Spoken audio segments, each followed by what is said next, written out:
We are the Group 1 and we will discuss the definition of terms in logical and critical thinking part 1. What is logic? Logic is the study of correct reasoning or good arguments. It is often defined in a more narrow sense as the science of deductively valid inferences or of logical truths. Logic can include the act of reasoning by humans in order to form thoughts and opinions, as well as classifications and judgments. So basically, logic is the science used to evaluate an argument. It is defined as the study of truths, as well as the process for making a conclusion. Dinededuce yung mga probability or possibility ng isang certain topic, or we dissect the premises to produce a conclusion or what we consider logic or the logical conclusion. The foundation of a logical argument is its proposition or statement. The proposition is either accurate or not accurate. Premises are the propositions used to build the argument. When we say premise or premises, it is the evidence or is a statement in an argument that provides reason or support for the conclusion. That is why dapat may certain premises or premises lang. Kasi para makapag-provide ng certain logic, hindi dapat nonsense, hindi dapat umaalis dun sa topic or argument na dinidiscuss. So, if you have an argument or debate, dapat dun lang nakafocus sa argument or sa topic. Like yung nangyayari ngayon sa presidential debate, kapag sobrang nagiging technical na, lumalayo na sa dapat premises lang yung dapat nilang sagutin or yung binibigay nilang definition. That's why madaming memes ang lumalabas about sa mga sagot ng ibang presidential candidates dahil hindi collected yung thought process nila. Kaya hanggat maaari, kahit sa ang usapan, table, or topic, dapat hindi umaalis dun sa premises para hindi nagkakaroon ng unnecessary argument. Next is the argument is then built on premises. O diba, the argument is built on premises. Kasi nga, your words against mine na. And then an inference is made from the premises. And then finally, a conclusion is drawn. Kaya babalik tayo sa meaning ng logic. Dinededuce yung mga probability or possibility doon sa argument or ng isang certain topic. Hence, yung makukonclude mo na conclusion or formal conclusion, ayun ay makukonsider man logic, which we call it logical conclusion or logical explanation. Because we based it on accuracy, we deduce all the inaccurate information. Kasi nga sa conversation or certain premise, mayroong accuracy and inaccuracy. So dapat doon lang dapat naglilin sa side ng accurate information or factual information to provide logical conclusion or logical explanation doon sa certain argument, 'di ba? Next, there are 4 main types of logic. First is the informal logic, next is the formal logic, third is the symbolic logic, and lastly is the mathematical logic. There are 2 types of reasoning, the deductive reasoning and the inductive reasoning. Good day, my name is Justin May and Emalyari, and my report is all about critical thinking. Before we start, let us know first what is critical thinking. Critical thinking is a means for separating truth from falsehood and reasonable from unreasonable beliefs. It frequently involves finding flaws in the argument of others. It is also not simplify about criticizing ideas. It is also about developing the ability to think about ideas with greater critical distance. There are 2 different purposes, which is to recognize bad arguments to make good arguments. First, let's talk about the bad argument. What is bad argument? Bad argument po is a disconnection between the proof, which is the premise, and the point, which is a conclusion. So, in simple word po, bad argument can be defined if it fails to provide probable support for its conclusion. So, recognizing and analyzing the argument is very important for us. to determine whether the person we talk to was giving us inadequate evidence on his or her argument. So let's proceed to the second one, which is the good argument. So basically, a good argument is the exact opposite of bad argument. When we say good argument, it gives us adequate and sufficient proof of the point of our conclusion. A person who gave a good argument knows how to give a relevant information that comes from a fact. Also, it gives us applicable details that comes from a solid foundation. So, the difference between good and bad arguments po, the good one makes very few and very reasonable assumptions, hence, their premises strongly support their conclusions, while the bad ones naman po make very many and highly uncertain assumptions, hence, their premises weakly support their conclusions. Critical thinking po is the ability to analyze objectively a given fact or issue to form a sound judgments. So, it is a cognitive skills which includes, first po is questioning.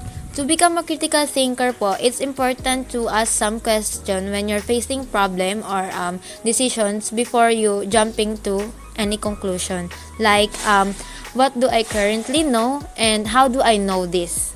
Next one is the analyzing. Analyzing po so that we can make a better judgment and decision.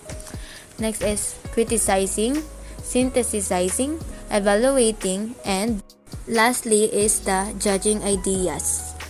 So additional lang po, critical thinking is a broad skill that can be applied with so many different situations. We can use it in our everyday life. For example po, managing our time better, making our decisions, and so on. Critical thinking also is other for the ability to think clearly or to think outside the box and rationally.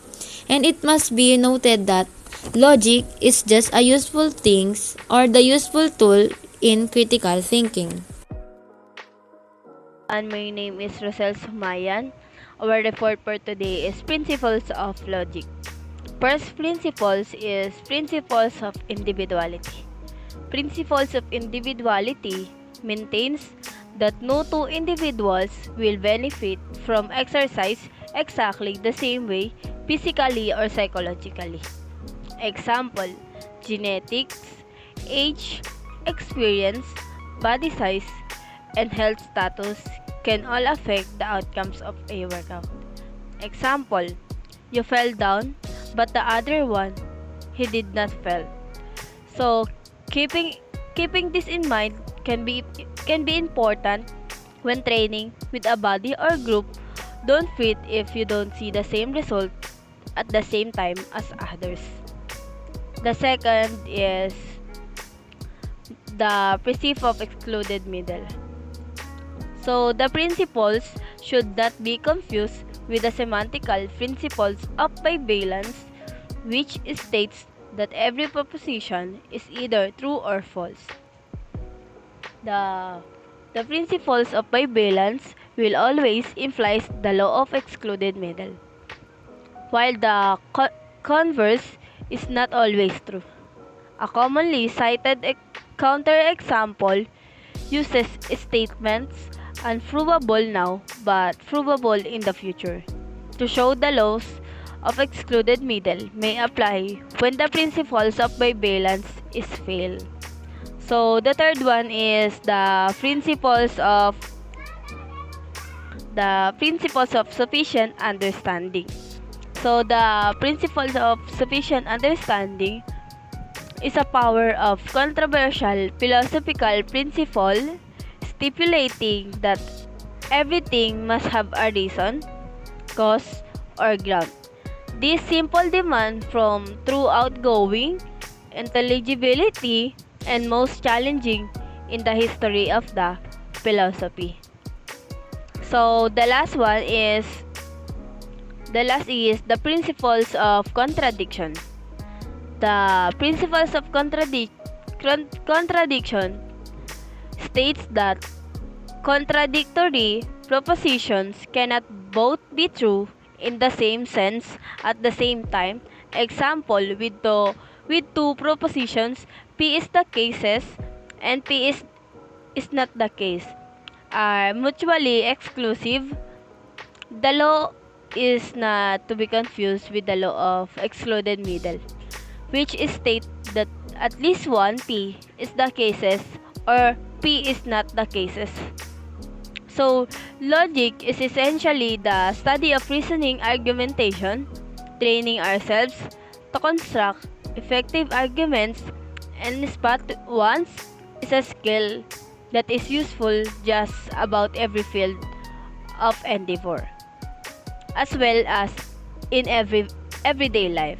It helps steer us the direction of truth and away from the falsehood.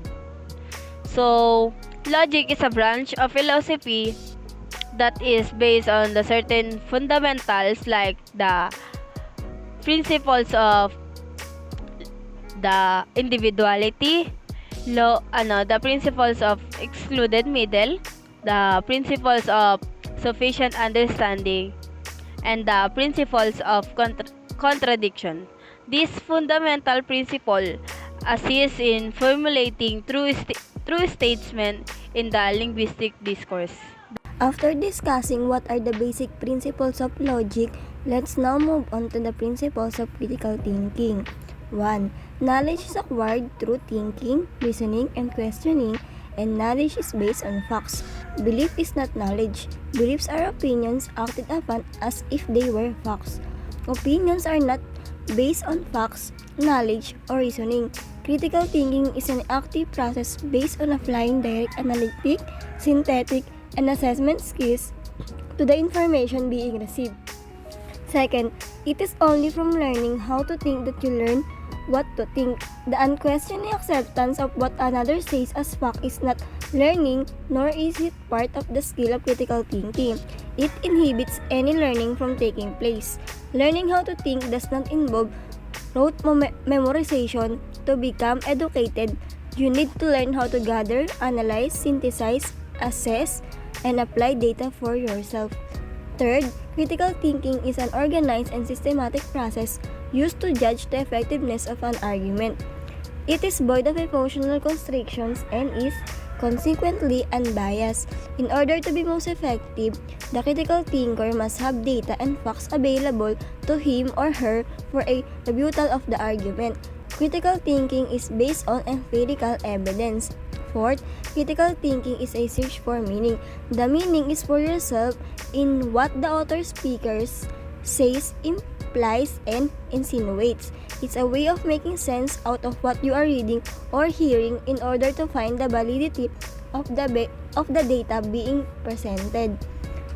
5. Critical thinking is a skill that can be learned. It's based on active, logical reasoning, on facts and evidence, and a desire to learn. Your attitude toward learning is all important in being a critical thinker. It is important that a high value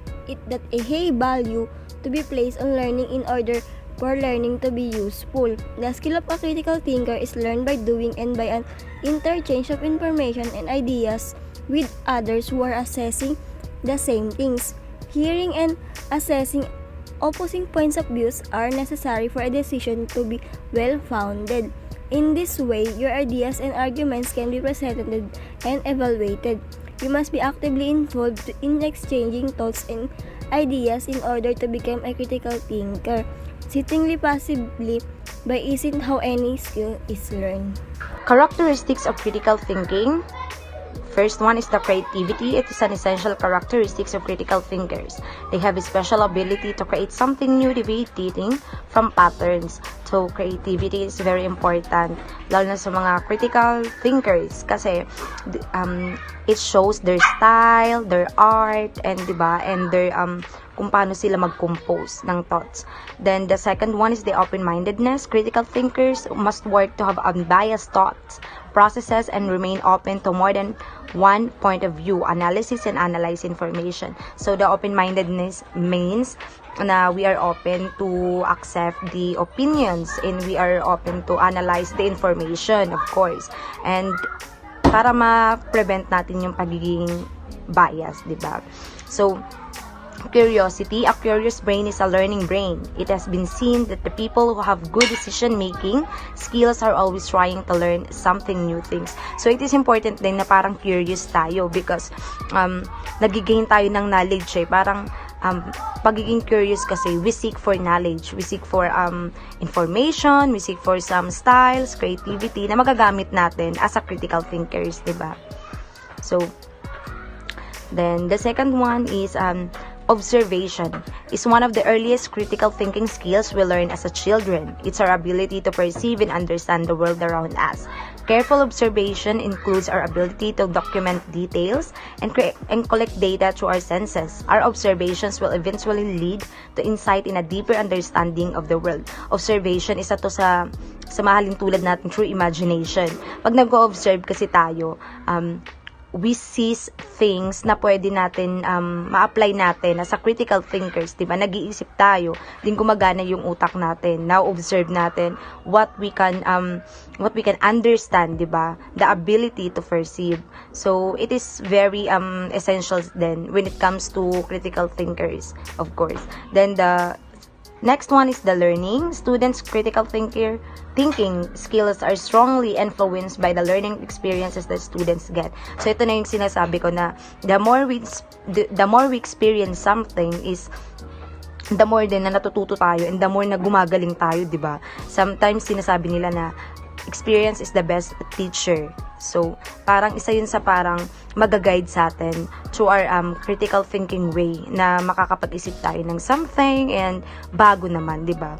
So, makakatulong sa atin to learn new things and to apply new things din sa buhay. So, inference, the ability to infer and draw conclusions based on the information presented to you is another important skill for mastery creative thinking. Objectivity, active history, and all. So, the cognition, the logical reasoning, the reason, humility. So, isa yun sa pinaka-importante din sa atin as critical thinker. Then, critical thinkers demonstrate the following characteristic: inquisitiveness with regard of the wide range of issues, concern to become or remain well-informed, attentive to opportunity to use critical thinking, self-confidence, and ability and reason to open-mindedness regarding the divergent worldviews. So, ito yung sinasabi ko kanina na when we have an open-mindedness, when we have an confidence, then parang creativity, parang gumagaling tayo. Hindi lang sa gumagaling tayo, but create tayo ng mas maganda, mas nakakapag-decision tayo ng tama, di ba? As a critical thinker. And namimit din natin yung, alam mo yun, satisfaction sa sarili natin. Alam natin na it is our own way, it is our style, and it is our creativity na make this, di ba, para maging maayos yung pag-iisip natin, the way tayo mag-decision. So it is very important then. So strong critical thinkers demonstrate this following. So someone with critical thinking skills can first understand the links between ideas, diba? Determine the importance and relevance of arguments and ideas, recognize, build, and appraise arguments, then identify inconsistency and errors in reasoning, approach problems in a consistent and systematic way. Being a critical thinkers, you must be matured enough, diba, to know these things, diba, to recognize and to identify, to approach, to understand between ideas. So, importante din yun as a critical thinkers, and it will help us, diba, to improve pa. I am Angelo F. Javier, and now I will tackle about critical thinking skills and traits. First, what is critical thinking? Critical thinking is the analysis of an issue or situation and the facts, data, or evidence related to it. Ideally, critical thinking is to be done objectively, meaning without influence from personal feelings, opinions, or biases, and it focuses solely on factual information. Next, these are the 6 crucial critical thinking skills and how you can improve them. While there's no universal standard for what skills are included in the critical thinking process, we boiled it down to the following 6. Focusing on this can put you on the path to becoming an exceptional critical thinking. First, identification. The first step in the critical thinking process is to identify the situation or problem as well as the factors that may influence it. Once you have a clear picture of the situation and the people, groups, or factors that may be influenced, you can then begin to dive deeper into an issue and its potential solutions. The question is, how to improve? When facing any situation, questions, or scenario, stop to take a mental inventory of the state of affairs and ask the following questions. Who is doing what? What seems to be the reason for this happening? What are the end results and how could they change? Next is the research. Research, when comparing arguments about an issue, independent research ability is key. Arguments are meant to be persuasive. That means the facts and figures presented in their favor might be lacking in context or come from questionable sources. The best way to combat this is independent verification. Find the source of the information and evaluate. How to improve? It can be helpful to develop an eye for answered claims. Does the person posing the argument offer when they or where they got this information from? If you ask or try to find it yourself and there is no clear answer, that should be considered a red flag. Number 3, identifying biases. These skills can be exceedingly difficult as even the smartest among us can fail to recognize biases. Strong critical thinking or critical thinkers do their best to evaluate information objectively. Think of yourself as a judge in that you want to evaluate the claims of both sides of an argument, but you'll also need to keep in mind the biases each side may possess. It is equally important and arguably more difficult to learn how to set aside your own personal biases that may cloud your judgment. So the question is how to improve. Challenge yourself to identify the evidence that forms your beliefs and assess whether or not your sources are credible. 4. Inference. Inference, the ability to infer and draw conclusions based on the information presented to you, is another important skill for mastering critical thinking. Information doesn't always come with a summary that spells out what it means. You'll often need to assess the information given and draw conclusions based upon raw data. The ability to infer allows you to extrapolate and discover potential outcomes when assessing a scenario. It is also important to note that all the inferences will be correct.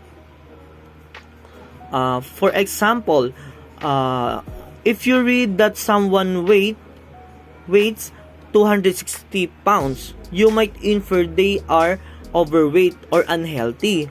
Other data,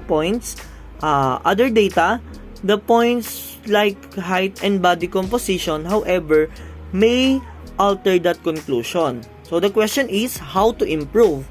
An inference is an educated guess, and your ability to infer correctly can be polished by making a conscious effort to gather as much information as possible before jumping to conclusion. When faced with a new scenario or situation to evaluate, first try skimming for clues. Things like headlines, images, and prominently featured statistics, and then make a point to ask yourself what they think is going on. Number 5, determining relevance. One of the most challenging parts of thinking critically during a challenging scenario is figuring out what information is the most important for your consideration. In many scenarios, you'll be presented with information that may seem important, but it may pan out to be only a minor data point to consider. So the question is, how to improve? The best way to get better at determining relevance is by establishing a clear direction in what you're trying to figure out. Are you tasked with finding a solution? Should you be identifying a trend? If you figure out your end goal, or if you figure out your end goal, you can use this to inform your judgment of what is relevant. Even with the clear objective, however, it can still be difficult to determine what information is truly relevant. Lastly, number 6 is the curiosity. It's incredibly easy to sit back and take everything presented to you at face value, but can also be a recipe for disaster when faced with a scenario that requires critical thinking.